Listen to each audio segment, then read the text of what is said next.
आज गांधी जयंती के मौके पर मेरा भारत सेवा मिशन स्वयं सेवी संस्था के सदस्यों की ओर से महात्मा गांधी के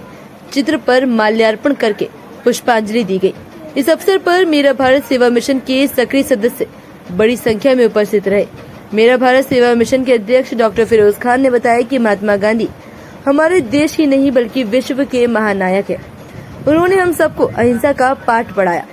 वर्तमान समय में जब लोगों की प्रवृत्ति हिंसक हो रही है तब महात्मा गांधी की बातों का महत्व और अधिक बढ़ जाता है। महात्मा गांधी का डंका भारत ही नहीं बल्कि पूरे विश्व में बज रहा है। हम सबको महात्मा गांधी के रास्ते पर चलकर आपसी भाईचारे और सौहार्द के लिए लगातार काम करना चाहिए। इस अवसर पर मेरा भारत सेवा मिशन के महासचिव मोहसिन खान ने कहा कि महात्मा गांधी जिन्हें हम राष्ट्रपिता कहते हैं, उन्होंने इस राष्ट्र की आजादी के लिए अपना सब कुछ त्याग दिया और महात्मा की तरह आजादी की लड़ाई लड़ते रहे। महात्मा गांधी की इसी विचारधारा की वजह से आज भारत में हिंदू, मुस्लिम, सिख, ईसाई सब मिलजुल कर रह रहे हैं। इस अवसर पर काजल सिंह, आसिफ खान, आयुष तिवारी, साकर खान, श्रेयांश, प्रवीण यादव एवं मेरा भारत सेवा मिशन के अन्य सदस्य उपस्थित रहे। हमारे देश के ऐसे पीएम थे जिन्हें सबसे ज्यादा ईमानदार व्यक्तियों में गिना जाता है, यानी जो इस देश के सबसे ईमानदार लोग हुए हैं राजनीति में, उनमें अगर देखा जाए तो लाल बहादुर शास्त्री जी का जो नाम है वो हम शीर्ष पे बोल सकते हैं कि सबसे सिरे पर उनका नाम है ईमानदारी की। वरना आजकल हम लोग देखते हैं हमारे चारों तरफ ऐसे ऐसे विधायक, सांसद हैं कि जब वो विधायक नहीं होते हैं तो वो साइकिलों से चलते हैं या मोपेडों से चलते हैं, और जैसे विधायक बन जाते हैं तो फॉर्च्यूनर से नीचे नहीं चलते।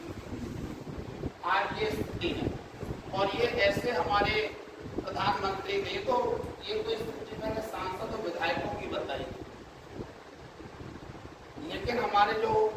लाल बहादुर शास्त्री थे, जब वो बेचारे कहते ना दुनिया से गए, तब उनके पास कोई ऐसी संपत्ति नहीं थी कि जिसका हम लोग कह सके कि हाँ इन्होंने प्रधानमंत्री रह के कुछ कमाया, बल्कि उन्हें जो पेमेंट मिलती थी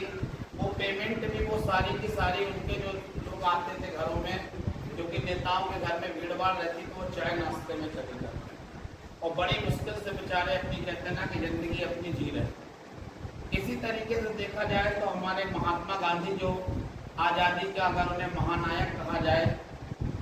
तो गलत नहीं होगा, बल्कि उससे नीचे उनको सोचना गलत होगा कि वो महानायक वही थे। महात्मा गांधी के बारे में मैंने अभी पिछले बैच में बात कर रहा था कि हम लोग कई लोगों से मैंने अपने जीवन में महात्मा गांधी के बारे में अलग अलग तरीके की गलत बातें सुनी। कोई कहता है महात्मा गांधी ने देश के 2 टुकड़े करा दिए इसलिए महात्मा गांधी को दोष देता है। कोई कहता है कि महात्मा गांधी ने दलितों के साथ अन्याय किया इसके लिए दोष देता है। जो सवर्ण जाति के लोग होते हैं वो कहते हैं महात्मा गांधी ने सवर्णों के साथ अन्याय किया। जो मुस्लिम धर्म के लोग होते हैं उनमें से कई सारे लोग कहते हैं कि महात्मा गांधी ने मुसलमानों के साथ अन्याय किया। जब मैंने ये सारी बातें बहुत सारी अलग अलग लोगों से सुनी तो हमारी एक आदत है कि हम उसका अध्ययन जरूर करते हैं कि क्या महात्मा गांधी इतने गलत इंसान थे, और अगर इतने गलत इंसान थे तो उन्हें हम लोग अपने देश में बापू या ये कहते कि राष्ट्रपिता क्यों कहते हैं कि इतने गलत व्यक्ति को राष्ट्रपिता क्यों कहा जाता है जिसने सबके साथ अन्याय ही अन्याय किया। और जब हमने उनके बारे में हिस्टोरिकल तरीके से पूरी पढ़ाई करी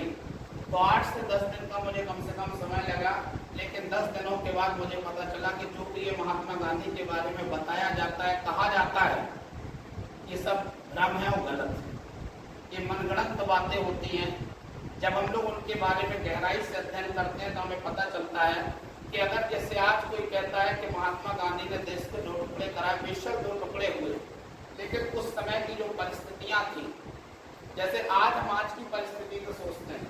लेकिन आज से जब देश आजाद हुआ था उस समय की जब परिस्थितियों को देखा जाए तो कहीं ना कहीं वो ऐसी परिस्थितियां विषम बनी हुई थी कि मजबूरी के कारण से ऐसा हुआ, या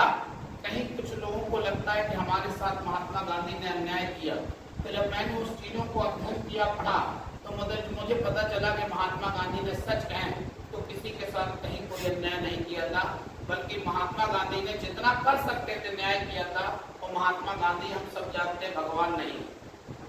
वो एक इंसान थे, और एक इंसान जैसे कहते हैं ना, इंसान तो इंसान हम लोग देखते हैं कि भगवान की जब इस दुनिया में आते हैं, जिन्हें हम लोग भगवान पैगंबर बोलते हैं, तो उनसे भी कभी सारे लोग खुश नहीं रहते हैं। बहुत सारे लोग उनके भी हमेशा विरोध करते रहते हैं। हो सकता है आज के जमाने में उनका विरोध ना करते हो, लेकिन जब वो थे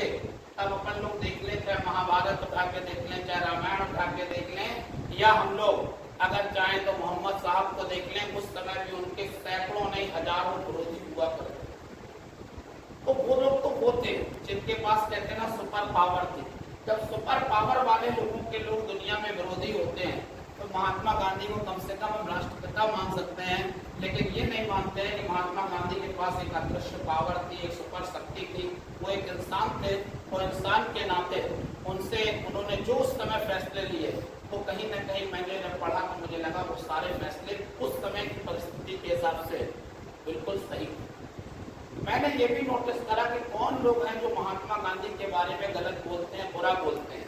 तो मैंने देखा ये अक्सर वो लोग होते हैं, ये जैसे कि अपन ने देखा होगा बैच में कई बार 2 बच्चे होते हैं, वो बेचारे बहुत मेहनत से पढ़ाई कर रहे होते हैं,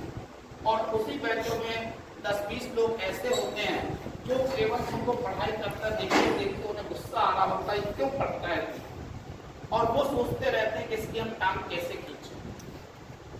बिल्कुल नहीं, मुझे लगता है, मुझे जब मैंने पूरा अध्ययन करा तो मुझे पता चला कि ये लगभग वही लोग थे कि जिन्होंने आजादी की लड़ाई में कभी कोई अपना योगदान नहीं दिया था, लेकिन चूंकि महात्मा गांधी का नाम उस समय पे कहते ना आसमान पे चल रहा था,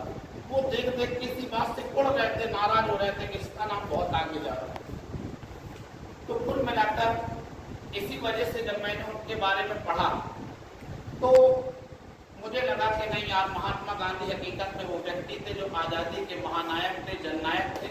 और ऐसे व्यक्ति को हमें सच में पूरी ईमानदारी के साथ श्रद्धांजलि, पुष्पांजलि जरूर पेश करना चाहिए, और इसीलिए आज हम लोग इस काम को करेंगे। तो हम चाहते हैं कि सबसे पहले मोहसिन सर आएं और महात्मा गांधी के चित्र पर माल्यार्पण करें, और सब लोग एक बार जोरदार तालियों से स्वागत करें।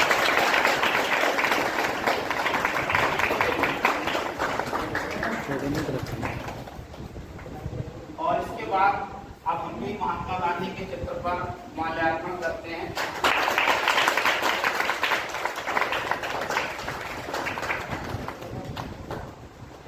हम चाहते हैं तुम पुष्पांजलि